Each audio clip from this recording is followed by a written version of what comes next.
오늘은 일본 선교와 연관이 되어서 그 유명한 예수님의 지상 사명 말씀 마태복음 28장 19절의 말씀이죠.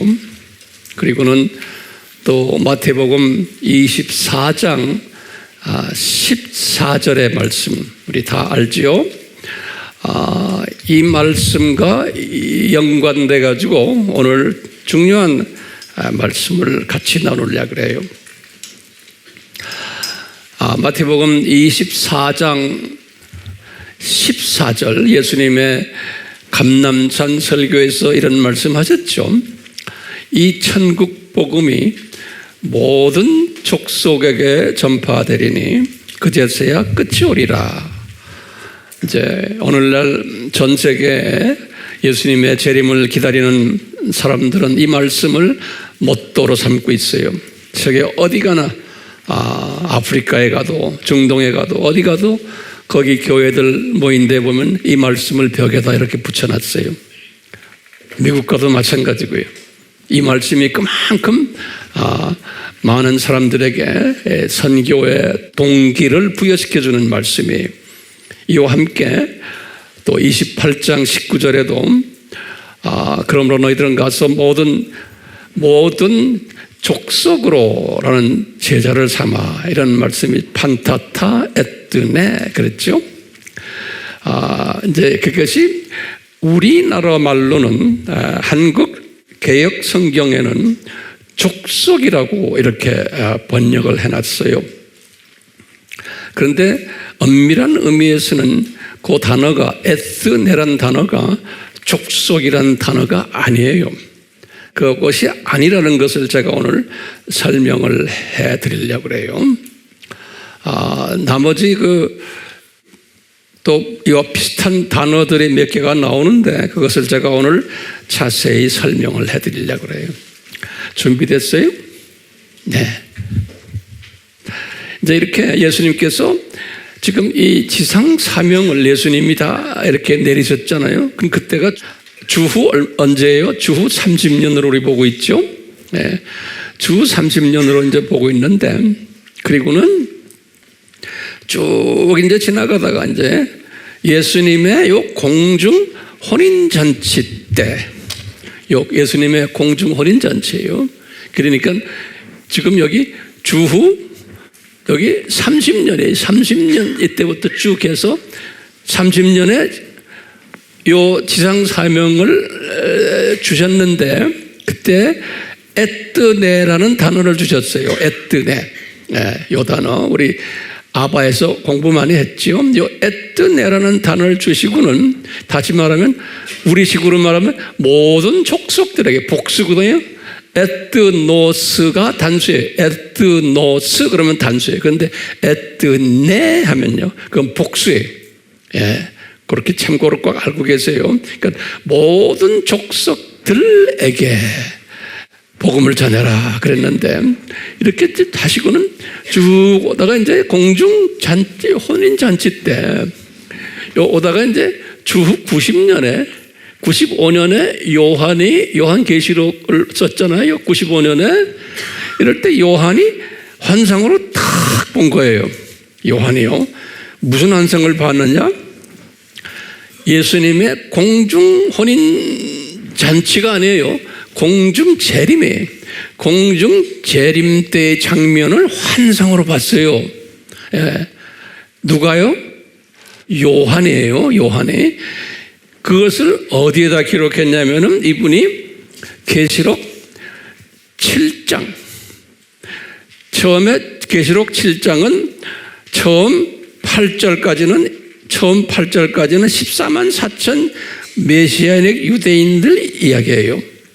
그리고는 이제 그 장면을 딱 보여주고는 그 다음에 보여주는 장면이 뭐냐면 9절부터 쭉 해서 나머지 이제 마지막 이제 17절까지인데요. 그 장면이 뭐냐면 공중 재림 장면을 환상으로 쫙 보여줬어요. 공중 재림 장면을. 근데 이 공중 재림 장면을 요한에게 보여줬는데 요한이 딱 보니까 여러 종류의 사람들이 거기에 다 모여 있는데 그것을 요한에게 성령님이 그 다양한 사람들을 이렇게 표시를 했어요. 어떻게 표시했냐? 나라와 그랬어요. 나라와 또 족속과 또 백성과 또 언어와 이렇게 표시를 했어요. 그러니까 거기에 지금 올라와 있는 이건 이분들은 지금 누굴 이야기하냐면은 들림 받아서 올라온 사람들이에요. 예수님께서 내려오실 때 신부 후보생들을 데리고 내려오세요. 그러니까 그 전에 쭉 아담부터 시작을 해서 예수님의 자녀로서 있다가 그분들이 복음을 못 받아도 어디에 들어가서 복음 받아요? 아브라함의 품에 가서 복음을 받고는 이분들이 낙원에 올라가 있잖아요. 올라가 있는데 그 중에서도 이제 혼인잔치에 참여할 특별 신부감들이에요. 이 사람들을 데리고 내려오세요. 낙원에서. 그러니까 모든 기독교인들을 데리고 내려오는 게 아니고 요즘은 뭐냐면 혼인잔치에 이제 참여시켜서 혼인 예식을 하려고 그러거든요. 그러니까 그 후보생들을 데리고서 내려오시는 거예요. 제 말 이거 됐어요? 정리됐어요? 네. 이분들 내려오시는데 그러면서 땅에 있는 분들 중에서 들림받는 사람들이 있어요. 우리가 지금 요 그룹에 들어가고 싶어서 지금 우리가 지금 이렇게 열심히 하잖아요.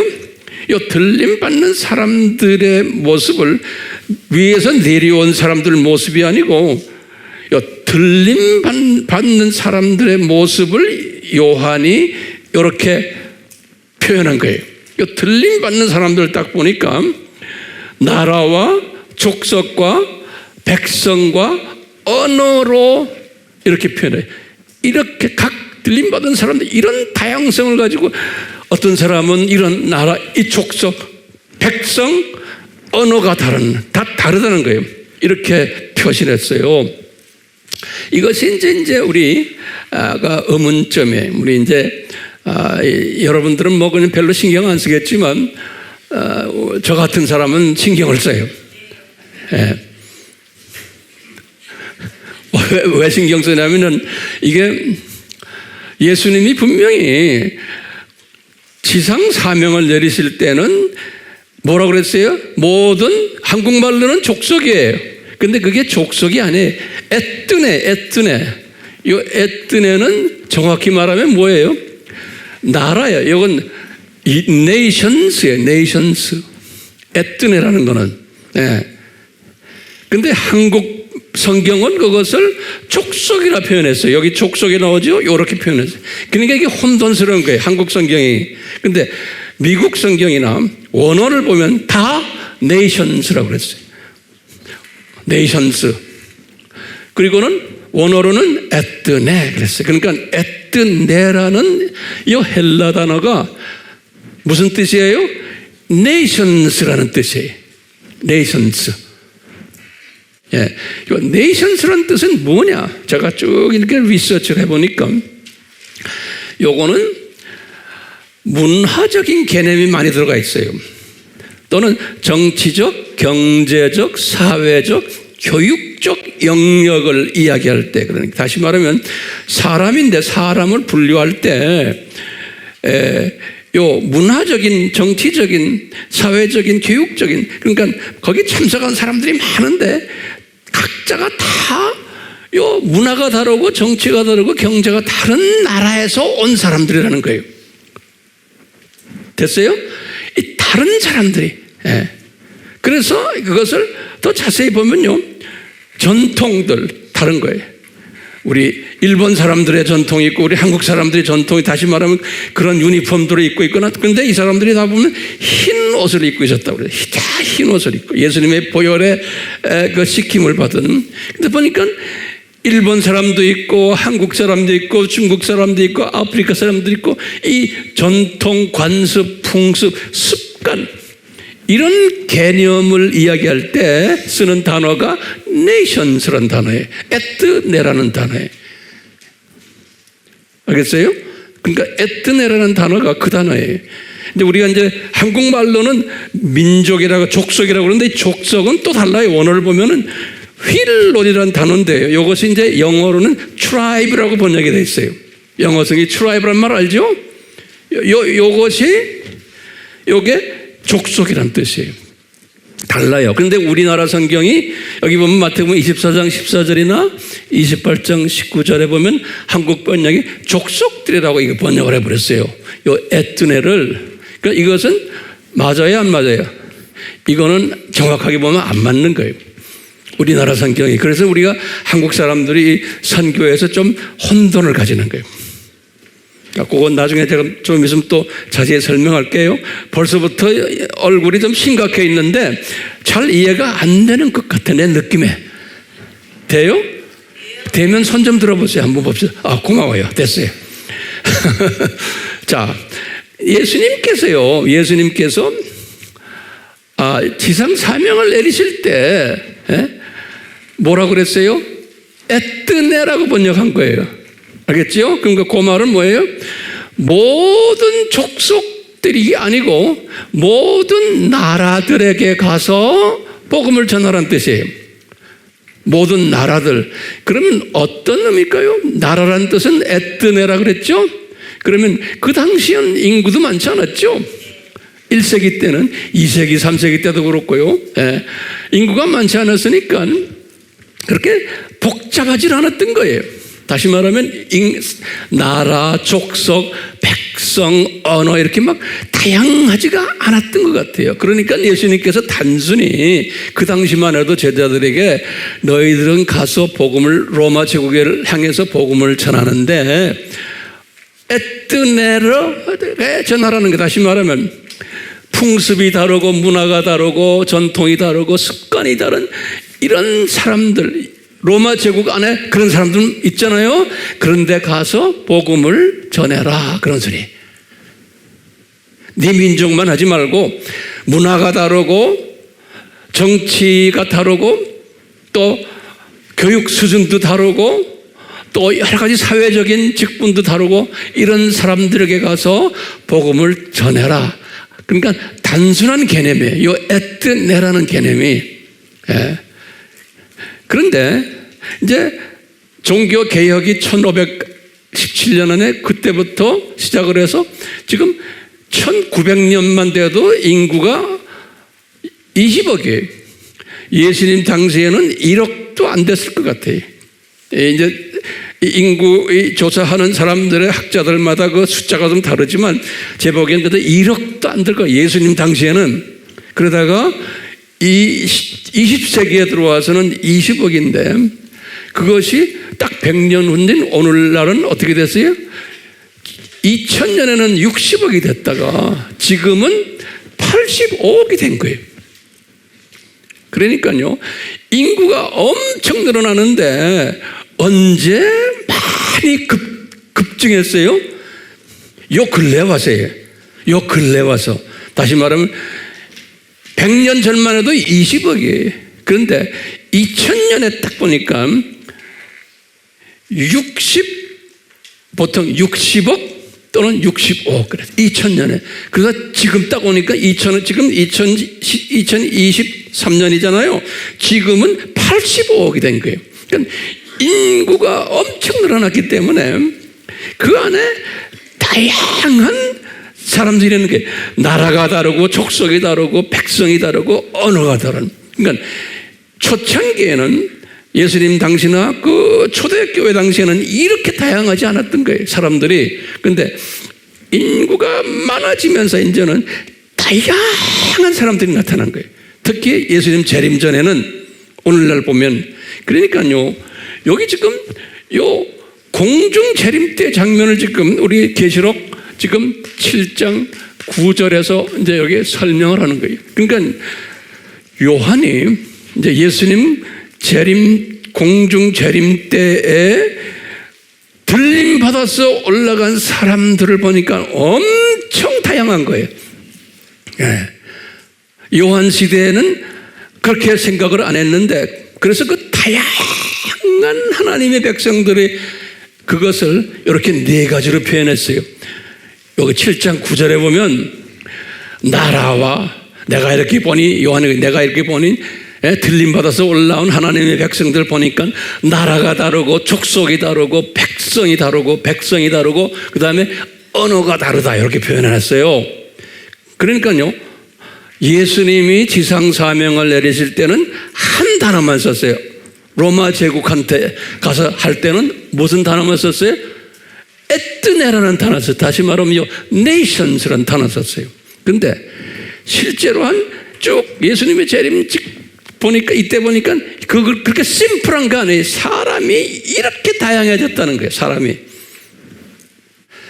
그래서 예수님이 초창기에는 에뜨네란 단어 하나만 썼지만, 이제는 나중에 예수님이 재림 전에는 이렇게 네 가지의 복잡한 사람들의 배경들이 있을 것이고, 이 배경에 따라서 그 안에, 이 문화 안에 하나님의 자녀들이 있다는 거예요. 요 안에. 예. 특히 이제 요 나라라는 단어는 에뜨네라고 그랬죠. 그래서 그것을 네이션스라고 번역이 돼 있어요. 그럼 우리나라 성경을 바꿔야 돼요. 우리나라 성경은 모르되 족속들어야 되는 거예요. 아니에요. 그게 번역이 잘못됐어요. 족속은 지금 7장 9절에, 계시록 7장 9절에 족속이라고 딱 나오거든요. 그 족속은 원어를 딱 보면 휠론이라고 써 있어요. 이 헬라 말로 휠론. 그거를 딱 사전을 열어봤어. 휠론이 무슨 뜻인가 딱 보면은 트라이브로 딱 돼 있어요. 이 트라이브란 말이 족속이죠. 트라이브란 말 다 알죠? 모르면은 안 돼요. 다 우리나라 사람들은 다 알까? 트라이브란 뜻. 여기 근데 이 트라이브는 한국말이 뭐예요? 트라이브. 정확하게 말하면 부족, 예, 부족이란 때 여기 부족. 예. 그래서 여기다 써놨어요. 제가 보면 이 트라이브는 족속이란 뜻은 휠론이라는 뜻은 사전에 이렇게 딱 제가 찾아보면 뭐 있냐면 요건 생물학적 영역이에요. 여기 유전적 생물학적 영역이에요. 예. 요 나라는 뭐예요? 문화적, 정치적, 경제적, 사회적, 교육적 영역이고, 사람을 그렇게 분류하는 거예요. 사람을 분류할 때 유전적, 생물학적으로 분류할 때는 요 휠론이라는 단어를 쓰는 거예요. 됐어요? 그래서 이렇게 뻥 딱 보면요, 성경에 보면 정확하게 나와요. 여기 보면 우리가 12지파들하고 지파란 단어 나오죠? 그 지파란 단어가 여기 휠론이에요. 그래서 여기 마태복음 19장 28절, 누가복음 2장 36절, 사도행전 13장 21절, 빌립보서 3장 5절 다 얘기하면 내가 벤야민 지파다, 무슨 지파다 그랬었잖아요. 그때 트라이브라는 단어를 써요. 휠론이라는 단어를 써요. 예, 그러니까 이건 생물학적, 유전적 측면에서 사람을 분류하는 거예요. 그래서 나는 어떤 집안의 가문이다, 혈통 어느 지파다 또는 씨족이다. 그러니까 우리가 사람을 분류할 때, 전 세계의 사람들을 분류할 때 일본을 가지고 우리가 이야기할 때 그 안에 일본 사람들 중에 우리가 일본을 다양하게 분류하는 거예요. 일본을 문화적으로도 분류해보고, 일본 사람들을 정치적으로도, 경제적으로, 사회적으로, 교육적으로 일본 사람들을 이렇게 우리가 분류를 하는 거예요. 교육 수준도 다르고 또 경제 수준도 다르고 다 다르잖아요. 그렇게도 일본 사람들을 분류하고, 또 지금 여기에서 보면 일본 사람들 중에서도 귀족 출신이 있고, 또는 아무개 가문, 아무개 가문, 그래서 그 가문별로 다시 말해 생물학적, 유전적으로 또 분류를 하는 거예요. 우리 선교하는 사람들은 그런 걸 다 분류를 하는 거예요. 제가 일본 시리즈를 하면서 이거 설명하는 이제 이유를 좀 감을 잡았어요. 우리가 일본 선교를 할 때 일본 사람을 보는 거예요. 일본 전체를 보는 거예요. 이렇게도 분류해보고 에트네로 또는 휠론으로 또 분류를 하는 거예요. 왜냐하면 요 안에 하나님의 자녀들이 숨겨져 있는 거예요. 요 안에. 요 안에. 자, 그 다음에 지금 요 7장 9절에 보면요, 요한이 백성이라는 단어를 딱 썼어요. 또 백성이라는 단어. 요거는 우리 라오스라고 우리 배웠죠? 요건 뭐예요? 제가 가르칠 때 유대인들을 말할 때 라오스다 그랬죠? 거기에 복수가 뭐예요? 라오이에. 우리 아바에서 공부했죠? 예. 이건 본래 하나님의 자녀들을 이야기할 때 쓰는 단어가 라오스예요. 그건 단수고 복수는 라오이. 예. 그런데요, 이 단어를 쓸 때 영어 성경은 어떻게 번역했냐면 peoples라고 번역했어요. 그건 우리나라 말로는 백성이라 번역했어요. 그런데요, 라오스를 성서를 다 분석해 보면은 두 종류의 라오스가 있어요. 보통 우리가 말할 때 유대인들을 부를 때는 꼭 라오스로 불러요. 복수는 라오예. 성경 구절에 보면 마태복음 2장 4절, 사도행전 26장 17절, 23절, 로마서 11장 1절, 나중에 성경을 보세요. 이 성경 구절을 제가 반드시 드리는 거예요. 그래서요. 예. 요때는 요때 요 라오스는 누구를 지칭하냐면 유대인들을 지칭을 해요. 요 라오스는. 근데 성경에 보면은 하나 유대인만이 아니고 총체적인 유대인과 이방인을 지칭을 할 때 쓰는 요 단어를 써요. 어디에 쓰냐면 여기 보면 그 유명한 마태복음 1장 21절에 딱 보니까 그러는 거예요. 마태복음 1장 21절에 뭐라고 되어 있어요? 뭐라고 되어 있어요? 아기를 낳으면 아기 이름을 예수라 하라. 기억나시죠? 그럼 설명했죠. 이는 자기 백성을 저들의 죄에서 구원할 자다. 그렇죠? 그때 자기 백성을 할 때 원어는 뭐냐면 라오이라고 딱 돼 있어요. 거기에 라오이라. 그러면 이 라오이라 할 때 우리는 어떻게 생각해야 돼요? 유대인의 말인데 본래는 거기엔 지금 예수님의 유대인만 구원하러 온 게 아니잖아요. 이방인도 구원하러 왔죠. 그러니까 요때 라오이는 하나님의 예정된 자녀들을 의미하는 거예요. 하나님의 예정된 자녀들을. 예. 그래서 이제 보니까 요한이 환상으로 딱 보니까 세상에 수 없는 사람들이 거기에 하나님의 자녀들이 들림받아 있는데 보니까 나라가 다르고 족속이 다르고 또는 보니까 하나님의 선별된 백성이 올라왔다는 그런 의미예요. 거기에 지금 올라온 사람들이 딴 사람들이 아니고 그때 백성 하는 것은요, 라오이라는 소는 하나님의 선별된 예정된 사람들이 올라왔다는 것을 표현하기 위해서 여기다 라오이 그런 거예요. peoples, 한국말은 백성들 그런 거예요. 그리고는 요한이 또 설명하기를 언어라고 해서 언어래. 그 언어는 여기 보면 헬라 말로는 어떻게 되어 있냐면 글로손 그래. 글로손. 이것도 복수예요. 영어로는 tongues. 이렇게 영어 성경은 tongues, 우리나라 말로는 언어라고 번역이 됐어요. 근데요, 글로손은 신약에는 두 가지 의미가 있어요. 하나는 혀를 이야기할 때 글로손이라고 그래. 우리 마태복음 7장 33절, 누가복음 1장 64절 혀. 그리고 또 언어를 이야기할 때 고린도전서 14장 9절에 그러니까 혀란 말은 언어라고 보시면 돼요. 네. 그것을 글로손, 영어로는 tongues, 복수예요. 이거 다 복수예요. 그러니까 지금 올라와 있는 사람들 보니까요, 언어 배경이 다 다른 사람들이 와 있다는 게, 우리 알다시피 노아의 바벨탑 사건 전에는 바벨탑 사건 전에는 언어가 한 언어였죠. 우리 알죠? 네, 보세요. 요 노아의 홍수 후에 크게 세 족속들이 있었어요. 셈족은 아시아, 창세기 10장이에요. 함족 아프리카, 야벳 유럽. 이 세 족속들이, 이 안에 족속이 성경에 씌워보면 70개의 나라들이 있었어요.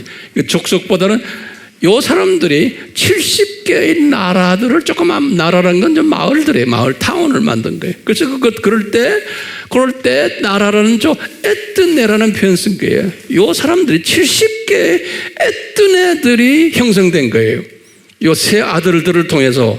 그래서 그 이름들이 쫙 나와요. 10장에 보면, 창세기 10장에.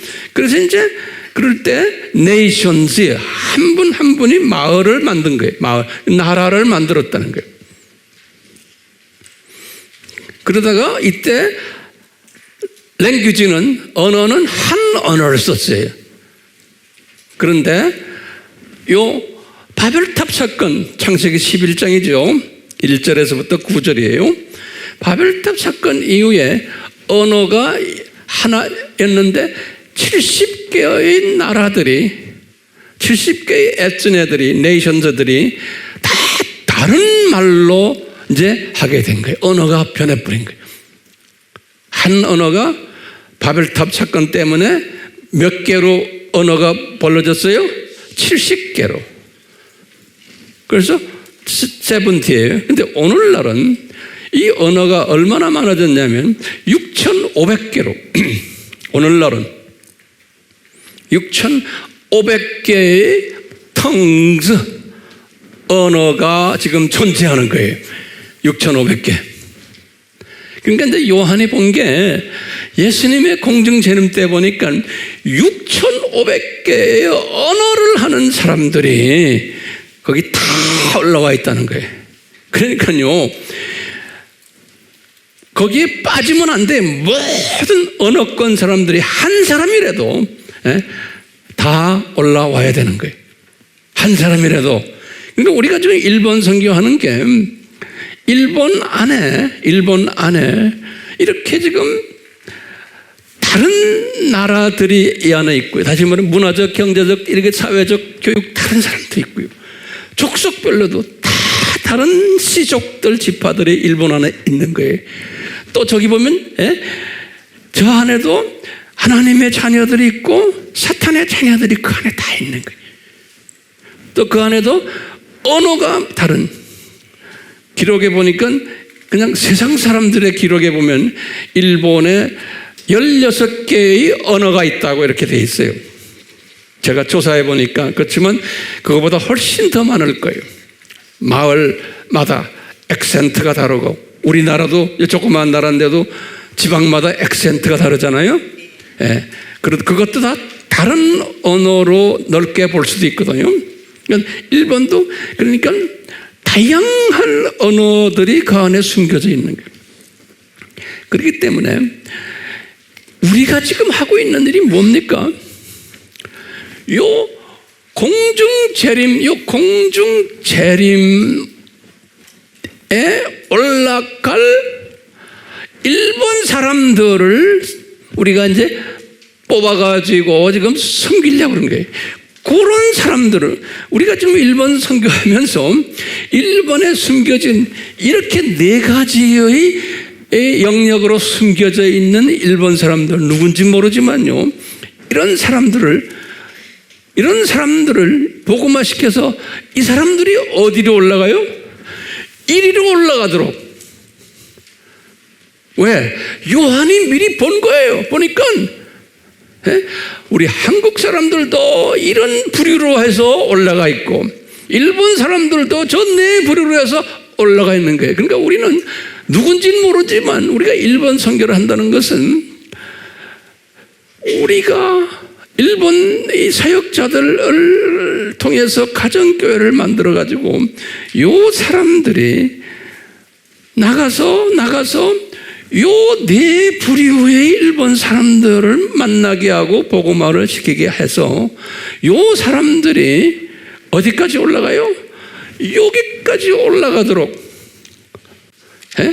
하는 것이 우리 일본 선교예요. 이 일을 하다 보면은 우리는 어떻게 돼요? 우리는 이런 일을 하니까 우리는 들림 받아야 안 받아요? 받게 돼 있는 거예요. 예. 그러니까 이미 예수님이 요한에게 이 환상을 보여준 거예요. 미리. 다시 말하면 우리를 위해서. 그러니까 우리가 지금 그걸 보고 있는 거예요. 그러니까 세계 선교를 한다는 것은 다른 이런 표현은 무슨 표현을 하면 돼요? 세계 선교를 한다는 것은 요 숨겨진 요 네 부류의 사람들을 뽑아가지고 예수님을 만나게 하고 그것만이 아니에요. 요 사람들이 이 안에 신실한 사람들이 들림 받게끔까지 해주는 거예요. 왜? 들림 받은 사람들이 있는 것을 이 네 가지 사람들이 있는 것을 미리 보여주셨잖아요. 주님께서. 그렇기 때문에 우리 일본 선교의 꿈이 뭐냐면 이 꿈인 거예요. 이 꿈인 거예요. 저는 이 꿈이에요. 그래서요, 미리 이렇게 보는 거예요. 미리. 여러분 눈에 지금 보이세요? 나는 그게 보여요. 저 공중혼인잔치에 우리가 섬기는 저 아프리카의 형제 자매들 이 네 종류의 사람들이 다 거기 와 있고 중동에 중국에 뭐 동남아에 우리는 지금 전문적으로 일본을 하고 있잖아요. 일본 사람들이 이렇게 보이는 거예요. 보이니까 이것을 보면서 우리가 이제 일본 분들 여기 보내주시잖아요. 그러면 이분들 우리가 어떻게 봐야 돼요? 아하, 요 사람들이 이 네 그룹에서 뽑혀왔구나. 이렇게 볼 수 있어요? 분명히 그렇죠? 예, 그리고는 요 사람들이 또 나가서 요 네 그룹의 일본 사람들을 복음화 하겠구나. 하겠구나요? 해야 돼요? 안 그러면 하겠구나요? 해야 되고 하겠구나예요. 왜? 미리 이것을 요한이 봤기 때문에. 그러니까 이 숫자가 찰 때에 예수님이 공중에서 오시게 돼 있는 거예요. 그러니까 이 숫자가 차야 돼요? 안 차야 돼요? 차야 되는 거예요. 그런데 그러면 내가 안 하면 예수님이 안 오시겠네. 우리가 안 하면 누구를 사용하시래도 이 숫자를 채우세요. 예수님의 타임에. 그러니까 우리는 욕심이 있는 거예요. 내가 안 하면 딴 분이 할 텐데 이거 안 되겠다. 열심히 해야지. 이런 마음이 저에게는 있는 거예요. 예? 내가 안 하면은 분명히 예수님이 누구를 통해서 하신다라는 거예요. 그러니까 우리는 이런 기회를 잡은 것 뿐인 거예요. 기회를 잡은 것 뿐이에요. 그러니까 이 기회를 잘 잡으면 나도 덩달아 들림 받게 되어 있는 거예요.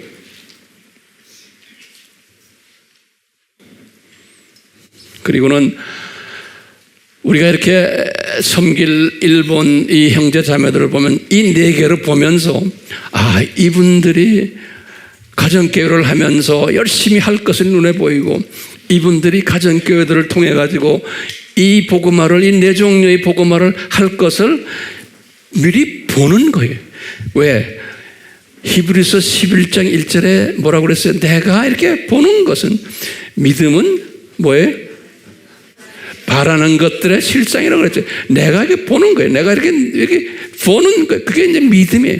그것이 실상으로 나타나는 거예요. 내가 볼 때. 네. 그런 비전을 가지고서 우리가 일본 선교를 하면은 일본 선교의 동기부여가 되겠어요? 안 되겠어요? 되죠. 제가 이런 설명을 왜 합니까? 일본 선교의 동기부여를 받으시라고. 예, 이건 몰라도 괜찮아요. 근데 알아야 되는 사람은 꼭 알아야 돼요. 왜? 동기부여가 되는 거예요. 예, 동기부여. 이 복잡한 이게 뭐 원어를 쓰고 뭐 이런 거, 아이고 저 이런 거 설명하기 싫어요. 그런데 근데 여러분 정도가 됐으니까 설명해 줘야 될 것 같아. 예, 그래서 제가 지금 하는 거예요. 나 혼자 끼고 있어도 괜찮아요. 안 돼요? 욕심이 있잖아요. 90살 된 저 할머니가 저렇게 욕심이 있어요. 그러니까 저 할머니는 분명히 주님께서 들림받게 하실 것 같아. 예? 젊은 사람들 배우세요. 저 어른한테서. 여러분들 주변에 90살 된 할머니, 할아버지들 보세요. 예수님 안 믿고 예수님을 믿어도 소망이 없고 그냥 지팡이 들고 어떻게 하면 내가 더 오래 살까 하고 그냥 한약 다려 먹고 뭐 어쩌고, 안마하러 다니고 뭐 하고 뭐. 소망이 없는 사람들, 이 그림 모르는 사람들 얼마나 많아요. 네? 불쌍하게 보여요, 안 보여요? 불쌍하게 보이는 거예요. 얼마나 불쌍한지 몰라. 우리가 저 위에 올라가서 이제 우리 팀들, 우리가 섬기는 이 팀들하고 만날 거예요, 안 만날 거예요? 거기서 만나는 거예요. 그 만나는 장면을 환상으로 보시길 바래요. 매일 보시면서 이분들에게도 이 비전을 심어주고 이제 오면 이제 우리가 이제 심어줄 거예요.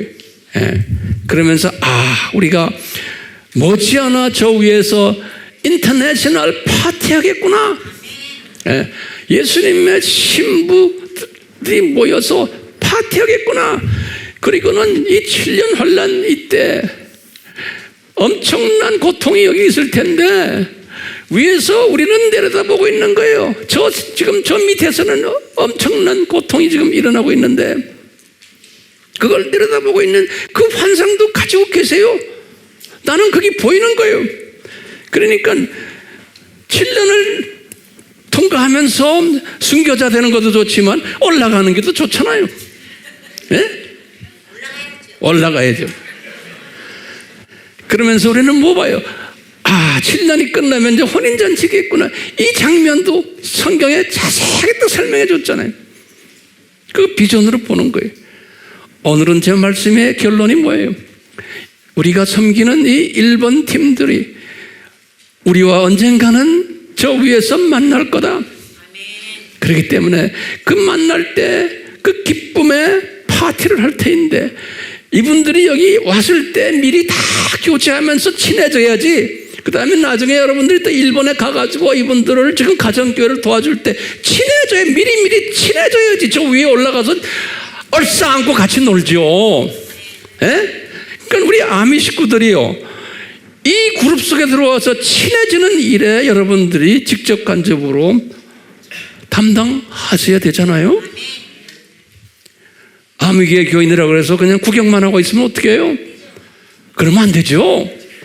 그러니까 아무것도 안 해도 괜찮아요. 기도로만 우선 하세요. 기도로 하면은 그 기도한 사람은 저 위에 올라가서도 이분들과 얼마나 반갑겠어요. 내가 너를 위해서 얼마나 기도 많이 했는지 아니하고. 그때 기도할 때 이제는 이 비전을, 그림을 보면서 기도하시길 바라요. 아멘. 주여, 우리에게 이 믿음을 주시옵소서. 예수님의 이름으로 기도드리옵나이다. 아멘.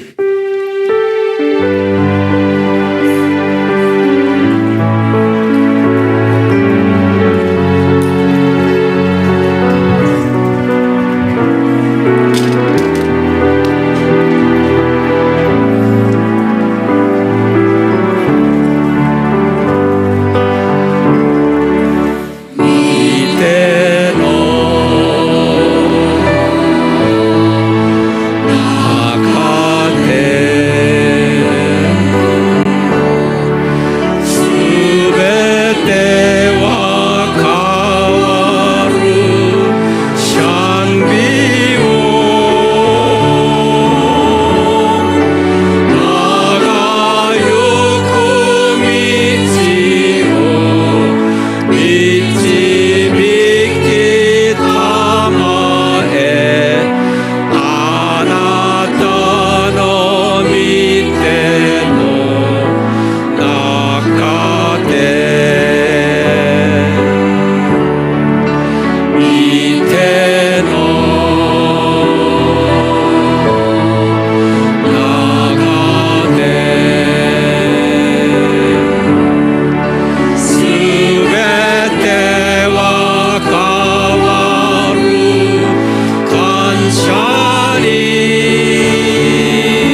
참여 하나님, 이 고백이 우리 삶 속에서 떠나지 않도록 은혜 베풀어 주시옵소서.